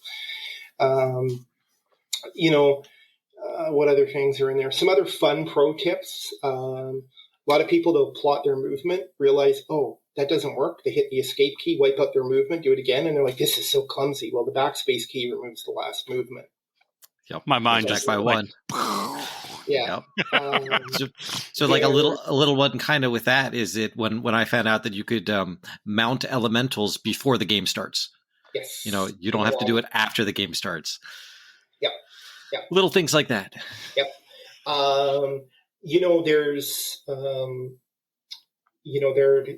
We've had one of the commandos, I just blanked on his name. Oh, I feel so bad about this. He created they're longish, they're 50-minute to an hour YouTube videos, but we include those links, and he's got video tutorials, Stuart, but I can't remember the other part of his handle. But he's created great links, YouTube videos, and if you watch this explains exactly how to do stuff step by step in MegaMek. That's a big one right there. Another one for Princess, if you have forced withdrawal turned on for the bot, and it's on by default, if you avoid firing on or physically attacking its crippled units, she won't fire back. Whoa. You pick a fight with her, she will pick a fight back, and if she's wounded, she's just going to come at you. Princess is an animal. That's all I'm taking away from this whole thing. And the helpers in MegaMek, I really can't stress enough. There's a lot of helper tools under the file. You bring down the file in the various settings. There's helpers there that'll show you the ranges. There's helpers that show you the move step. There's a lot of the pro stuff, but I think the biggest thing, what people have told me about our UI and the pros and what they do is come to the community and ask. The Catalyst forums were on there, but the biggest thing that's changed for us is we did have a Slack, but it was always really dead. Since we've opened up our Discord, we have 1,500 members on that Discord now. It's pretty active. Most of the devs are in and out there during the day. You may not, depending the time of day and the time zone of the world, if you post a question, you might not get an answer immediately, but you can search the Discord, you can post the questions, and people will find it. And the other little trick, if you're part of the Discord, that I always say to people is we have links to the GitHub channels, the 3, which is the code repository. And this is something that this is something I learned a long time ago about MegaMek, is you want to know what's coming. If you suddenly see that pop up, you'll see a pull request listed, and it'll say PR, and then it'll list what's going on. If you click on that link, it'll take you down to what's the code we fixed and changed. But often it has a write-up of what's changing, how we're changing it, and what's being implemented in that moment. And a lot of years ago, I used to always know what Catalyst was going to do, because all of a sudden I'd see MegaMek implement something. And then all of a sudden, 3 weeks later, a book would drop that had that very thing that was implemented in MegaMek. It didn't take long for me to realize, wait a minute, if I follow the MegaMek guys, I'm getting a teaser of what's happening. Now, I can tell you that since there's no new equipment or anything, there's nothing there. But if you want to see what's coming down the pipe with MegaMek, and more importantly, how that stuff's going to work in the game, following those channels and clicking on the links to go view them, that is a super pro secret. People who do that will, in all honesty, if you do that on a regular basis, you will very quickly become as knowledgeable as the devs on what's happening in the programs and how stuff is coming out. Man. Bug fixers, everything's in there. Don't be afraid to click links and read and be patient. Yeah. Just read. Yeah. I don't know if you guys have the ability with the podcast somewhere, but if you feel free, if you want to include and share the link to our Discord somewhere. Oh, I definitely will. Definitely will. Feel free. But, like I said, it's a big community of players. Oh, yeah.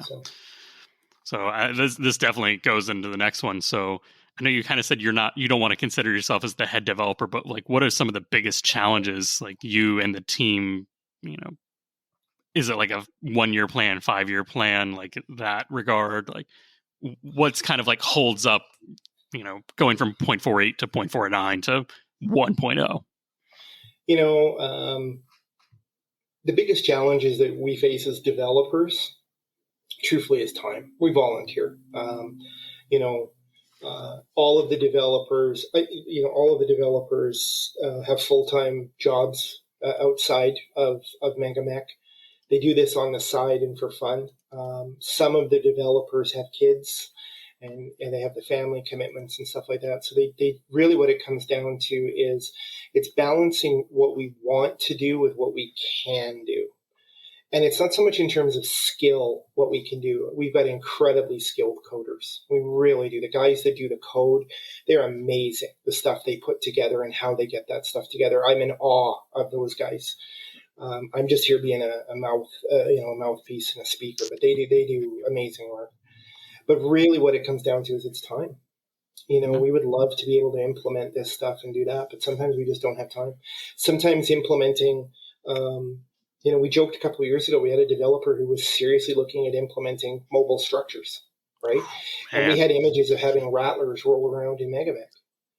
And what happened was there was a realization that we can taxi a dropship, right? Right now in MegaMek, you can taxi a dropship across the map and have it fly off, take off, land, do all of that stuff. So we have some base code in there. But we then realized that was going to lead to needing to do buildings, which was then going to lead to needing to do this, to this, to this. And that quickly became a project where it was just too much. It was just too much for one person to look at that level and depth and net time and commitment. It's a full time. So, and then throw in the fact that there's a 20-year code base and there's accessibility issues. Stuff was done. What was a standard 20 years ago is now a hindrance today. And then that creates challenges and stuff. And we're always balancing do we modernize this code and take the time to modernize this code, or do we try and implement something cool or new? And that's really what it comes down to. So it really boils down to time. That's our biggest challengers. And the other thing too, you may find this hard to believe, but there really isn't a roadmap for any of the programs. The developers all get to pick what they want to work on. Nick recently implemented Bloodstalker because he wanted it in his game. Windchild, I've been picking on Windchild for years to get me random deaths, so I don't have a 240-year-old tech walking around in my unit. But we all work on kind of what we want to, and it's time. It really is. Something that goes with that too about MegaMek and the developers and the challenges and things like that too is we're always looking for people to help on the projects. Always looking for projects. So I know we'd mentioned this before when we were kind of setting up for this cast. I think it kind of fits in nicely here. Is if you can code in Java or C or any of kind of the major languages, our code is open source. Go to GitHub, create a branch, pick something you want to implement or pick a bug you want to fix, and send it in to us. The coders will review it and we'll accept it. Now, keep in mind, you got to earn some cred with us before we'll accept it. Yeah. Like, we had a guy a few years ago walked in and said, I'm going to refactor your entire server network code. And we looked at him and said, no, you're not. That will not be your full request. And then he got mad and left. But if you come to us and say, hey, look, I want to implement, here's a bug, I can fix this bug.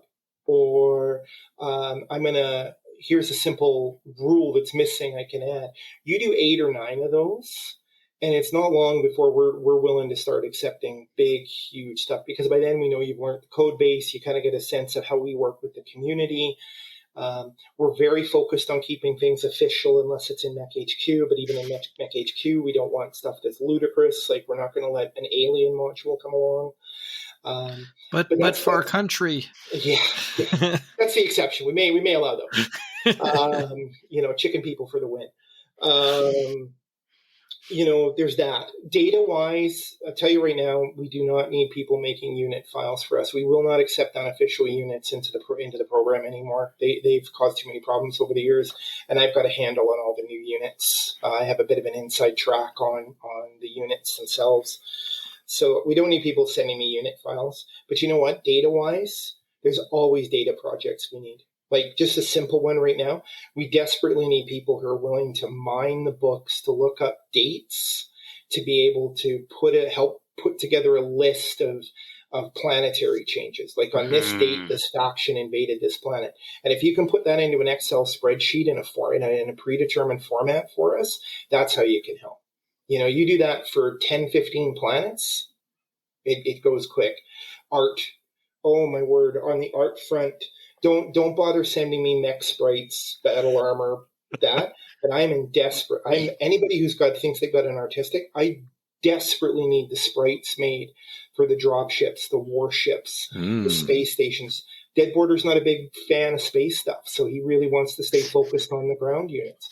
But we desperately need those sprites made. And I have people all the time say, I'll make sprites, but they never, people are busy.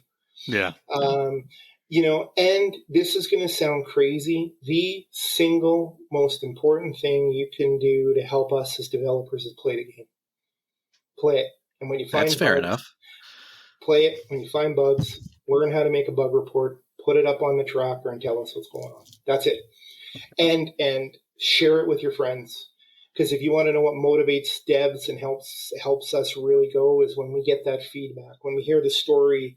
When we hear the story of the orphan, when we hear the story of the awesome headshot, those are the things that really kind of give us some fire and desire from the community when we get that feedback, when we hear people are playing or using the programs. So that's a long rambling. One of the biggest challenges we face as a dev team. Because like I said, there is no head developer. We're just a dev team. No,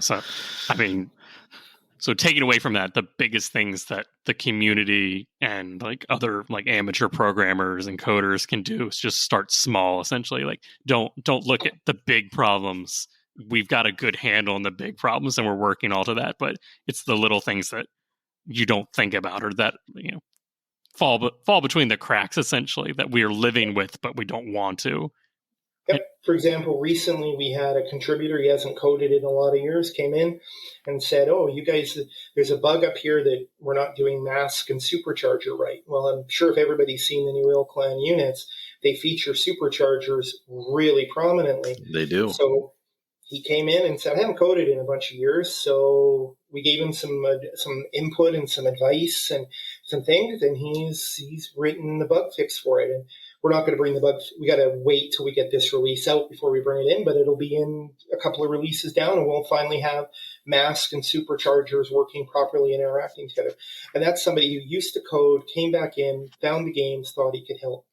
We had college students. Like I said, Princess was a college project. Somebody who was learning coding in school went to their prof and said, I want to try and code a bot for this game. Can I get course credit for it? And they said, sure, go for it. If anybody who's like doing like follow our coding protocols and guidelines for how we like our code structured, create a branch, go nuts, send us what you think. Find a college professor who's a BattleTech fan, and you can get all sorts of credit for fixing up MegaMek. Totally. And if you're an art student, hey, need sprites, and there's a tutorial on our GitHub page for how Dead Border makes them, and you just mirror those and done, bam. Oh man. So that sounds great. And like I said, if anyone's willing to, like, I don't want to say do the dirty work, but do the work that needs to be done. That's how I'll put it. Yeah, if you want to help and make the game better, this is how. That's exactly it. And you know what? That's how I got started. I like I said, I made hundreds of units, and that's how I got started in there. But also the devs, that's how that's how they got started and stuff.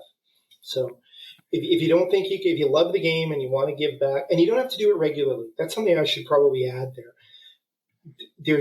We will never say no to somebody who comes in and says, I want to do one thing and now I'm going to leave. We're good with it. Do what you can do. Even if you make one sprite, it all adds up. It's one less that someone else has to make. Yeah. Many hands make short work. Exactly. Oh man. So I want to take it back from that's deep behind the curtain, like under the wizard's robes, I want to say. Stay away from my wizard robes. You're deep under the coolant vest. There you go. So, I mean, we've definitely, like I say, we're still coming out of like a 2-year COVID, worldwide pandemic that's just kind of decimated tabletop. So do you believe that like MegaMek, that it is such a true, translation of tabletop is like the future of casual and competitive play? Nothing replaces the tabletop experience. No. Nothing will replace sitting across the table with your buddy and rolling boxcars on it to hit, right? And then rolling snake eyes on location. Nothing will replace that feeling, and nothing will replace that tabletop experience. But what we think MegaMek really allows, though, is a really good casual experience. It's a great way for somebody who wants to play BattleTech, but he's got two buddies that are now moved away and they're, across the continent or in a different city or heck in a different neighborhood to be able to play and connect. That's where we've really seen MegaMek take over. Or the person whose group is now broken up and fragmented and they want to play BattleTech, so they play against the bot. So for casual play, I think MegaMek is actually going to continue to be a very strong, very good, and will represent a very strong future and as a way to get people interested in BattleTech the game. But I also think one of the nice things about MegaMek and with MekHQ is it's a great way to put people into the lore of the universe, which is important. I think for casual kind of play, I think that's where MegaMek will always stand out.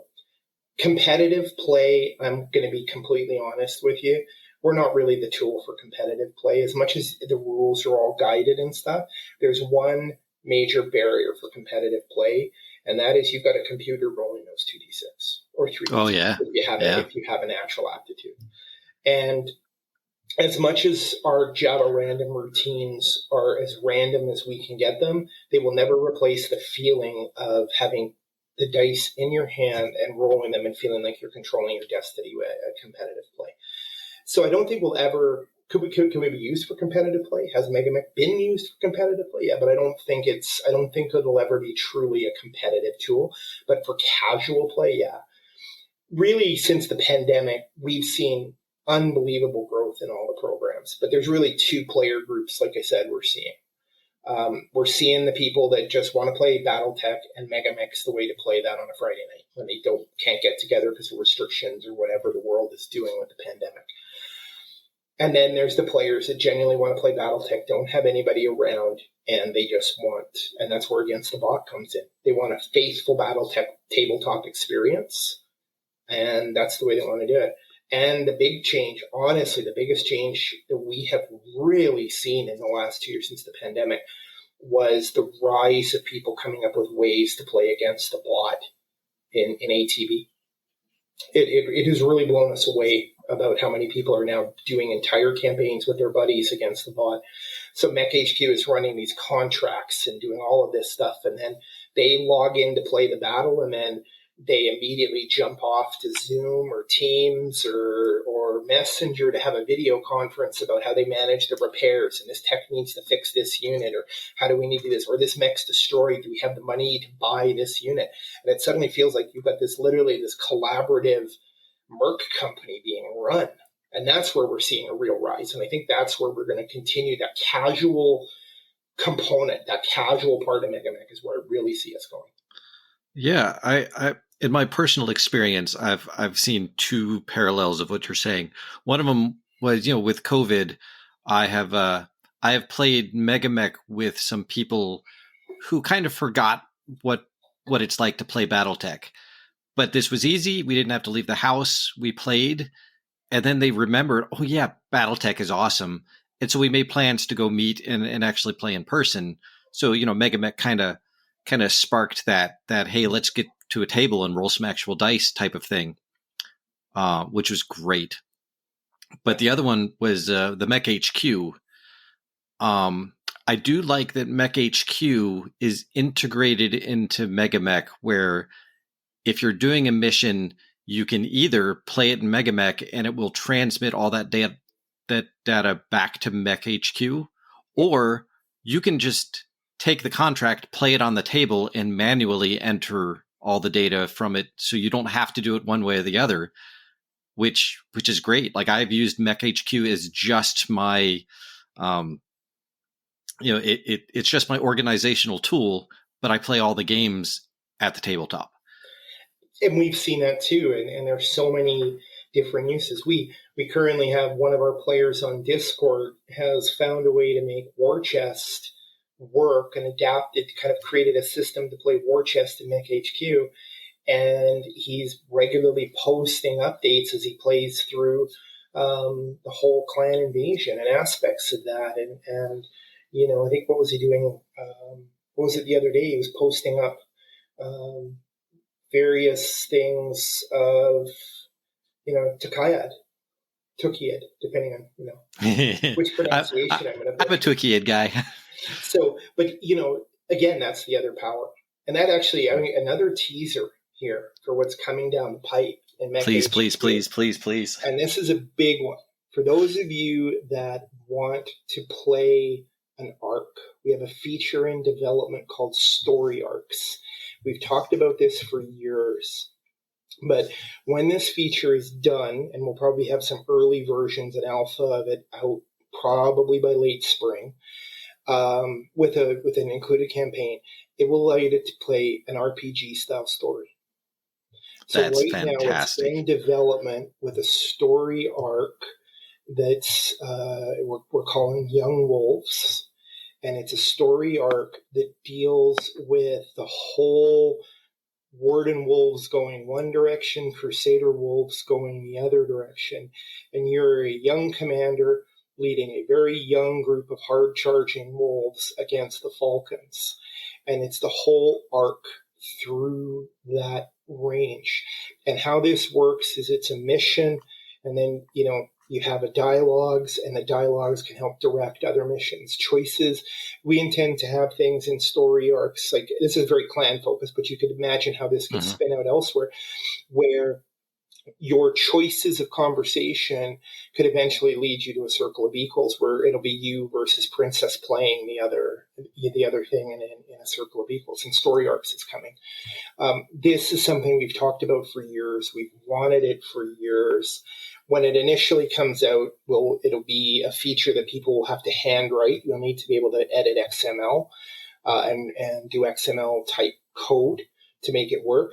But long term, we will eventually have a story arcs editor where you will then be able to build out branching missions with dialogues and all sorts of stuff like that.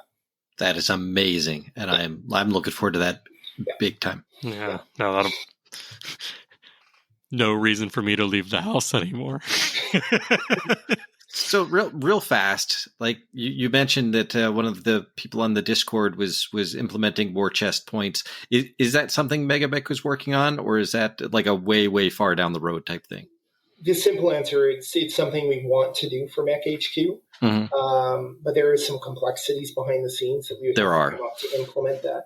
We kind of looked at war chest and we looked at story arcs, and it made more sense to do story arcs as kind of a framework, because if you think about war chest, you could grab any book, play the war chest, but really those are kind of branching campaigns. So we really need a framework to be able to slot that into, which is why story arcs is kind of... I fully approve you doing story arcs as a higher priority. Fully. Yeah. So that's kind of where it is. So war chest is very much talked about, especially since there are rules to convert war chest down to C-bills back up and things like that. So fantastic. Yeah, no, it sounds perfect. Like, Denham, I know you had one major question that you were bugging me about. So why don't you just shoot that off before we start wrapping up? Yeah, well, yeah, this is my question that a lot of people have asked me this, but I agree with them. What are the odds that that in MekLab we will add the ability to edit pilots and their stats just to get a pilot and a pilot gunnery in there, instead of having to go into MegaMek, set up a series of units, add the pilots, add the stats, export it to a mul, and then go into MekLab to print it? I got bad news. No, no, it's not. It's not going to be in the cards easily. MekLab, when it was designed and built, was built as a build a unit program, as a builder program. So there were no real provisions put in to be able to input any type of crew stats in any capacity. So you'd have to literally go and link all of that stuff, write all that stuff to tie it back into MegaMek. And it's a huge job. It's a lot of work. So unfortunately, MegaMek was always designed, and MekHQ were always designed to be the force builders. So I'm not going to say never, but I wouldn't say it's on the horizon, and I probably wouldn't even say it's necessarily within the solar system yet. So I'm very, very sorry. You're going to have to keep building your muls. Okay. I mean, it's not like that. Once you know the process, it doesn't even take very long. But to get a new person who just downloaded MegaMek and not any of the other the other two parts of the, and it's just like, oh, you need this other program, but then you can do it. So it's a 100% understand. Very popular request, but it remember I could have said about time and code. It's this way I could just point them to this interview and say, "There's your answer." Hammer sucks. Just accept it. No. Hammer's great. We love Hammer. So. No, thank you for that. I want to say that probably the biggest last one is, I know some people close to me have asked this one, is like, does MegaMek and do the team behind it have plans for it to go from the freeware version that it is now and known to an actual game? Like, is there ever a chance we could see this on Steam or just on the Catalyst site as like under the store cart, like just add and pay $1 to get MegaMek? No. Simple answer. That was an easy one. We're open source. All of our software is written under a GPL open source license, so a lot of complexities to change that. And the simple fact is Microsoft owns those rights. The second we would have to get a license from Microsoft to do anything. And when you're talking, I won't say it's 4 guys in the basement that are doing MegaMek. We're 4 guys that are scattered around, but we have... It's just not in the cards, and it never will be in the cards, which is truthfully why you will also see us. We don't accept, the only time we've ever accepted anything financial towards the projects is towards a very specific, precise thing. Like, we need some art for this, but you will never see us accepting cash donations and fund. People always say, "Can we send you cash?" And we're like, play the game, find me a bug. So, and for things like Steam, the second we put it up at Steam, you're now paying licensing to Steam. Well, who's going to pay that licensing without revenue? As soon as we get revenue, we're back to the same boat. So, simple answer to that is no, it'll never happen, and the team will never take it that way, because something else, we're a little bit like the blood spirits when it comes to protecting MegaMek. We're a little bit on the fanatical side of caution. And we have a 20-year legacy, and we never want to do anything that's going to inadvertently damage that legacy of MegaMek.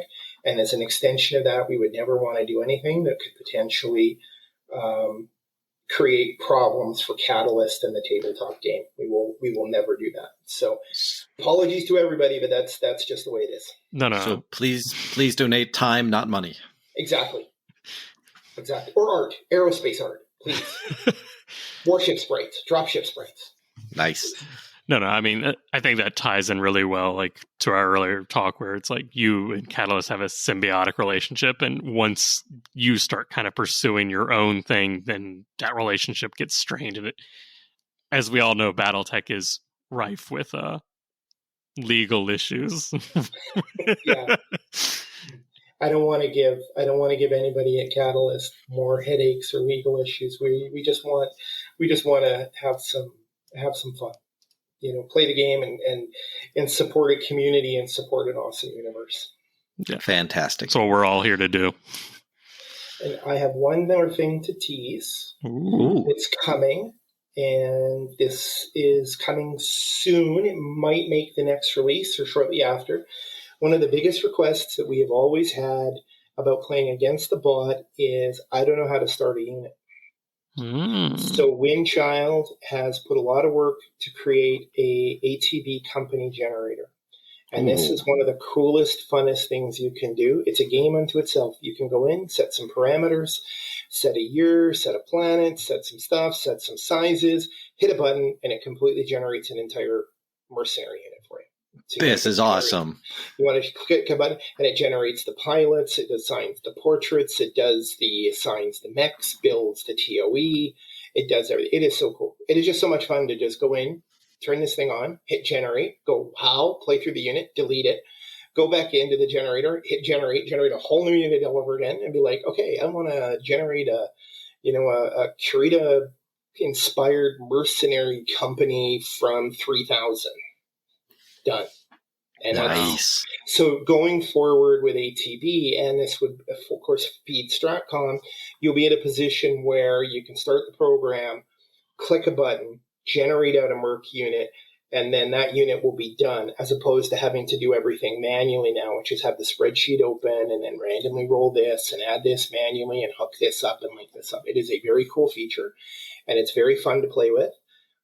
I have lost many times testing, and as you know, it's for those that are listening that have some tech savvy, if they know where to find nightlies, they might actually be able to find a version before it's released. They could go on the nightly and play and download it and stuff. But you will need Java 11. It is in the dev cycles, which means you need to keep it in a separate folder and make sure you got Java 11. So that's kind of my last really, really big teaser.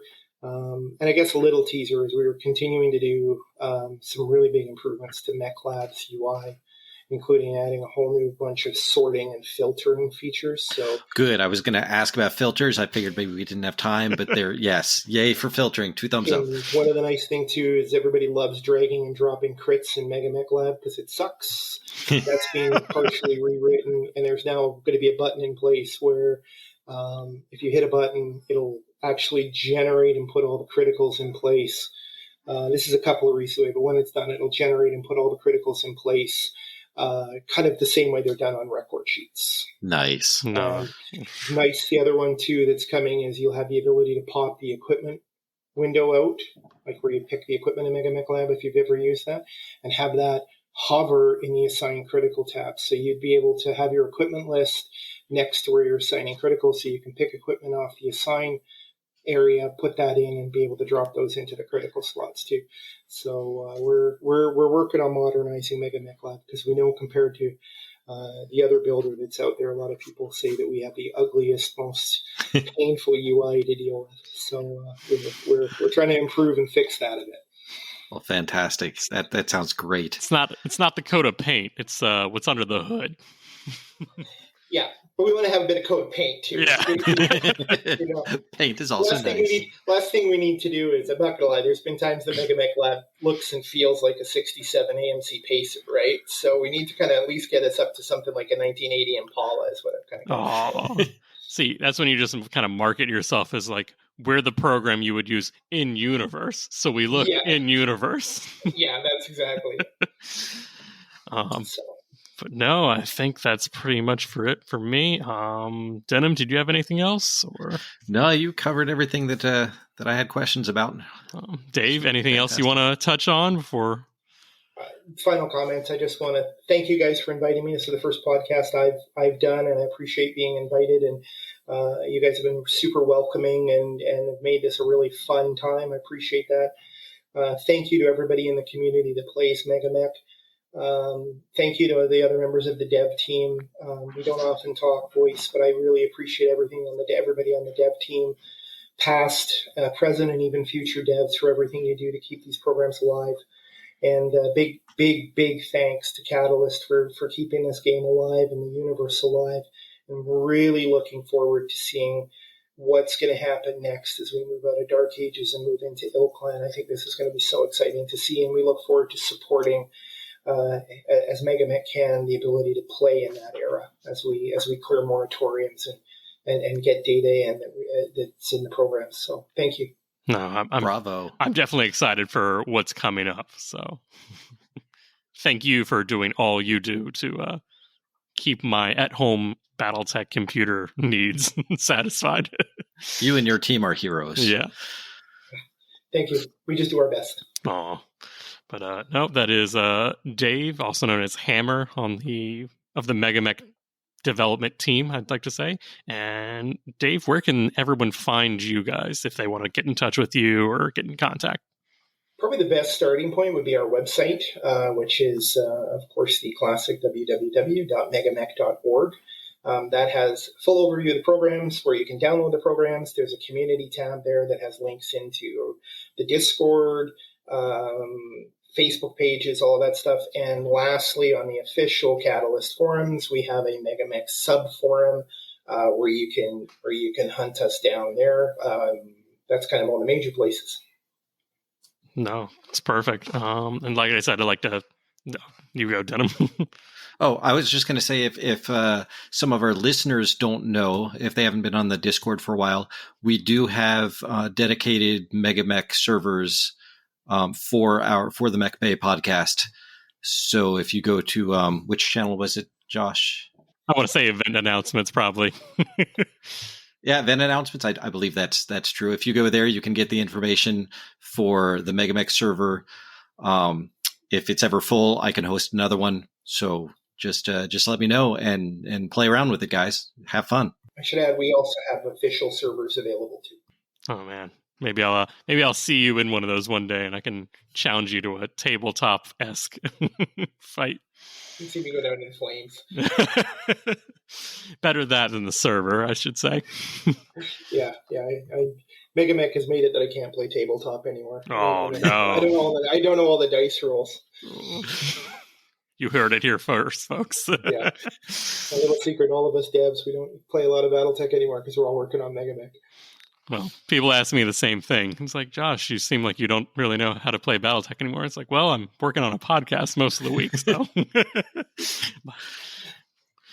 But no, like I said, thank you again, Dave. Also, like I said, Hammer. And like I said, if anyone's out there, just hit you up on either the MegaMek website or the MegaMek Discord, and they can talk with you, ask you any questions.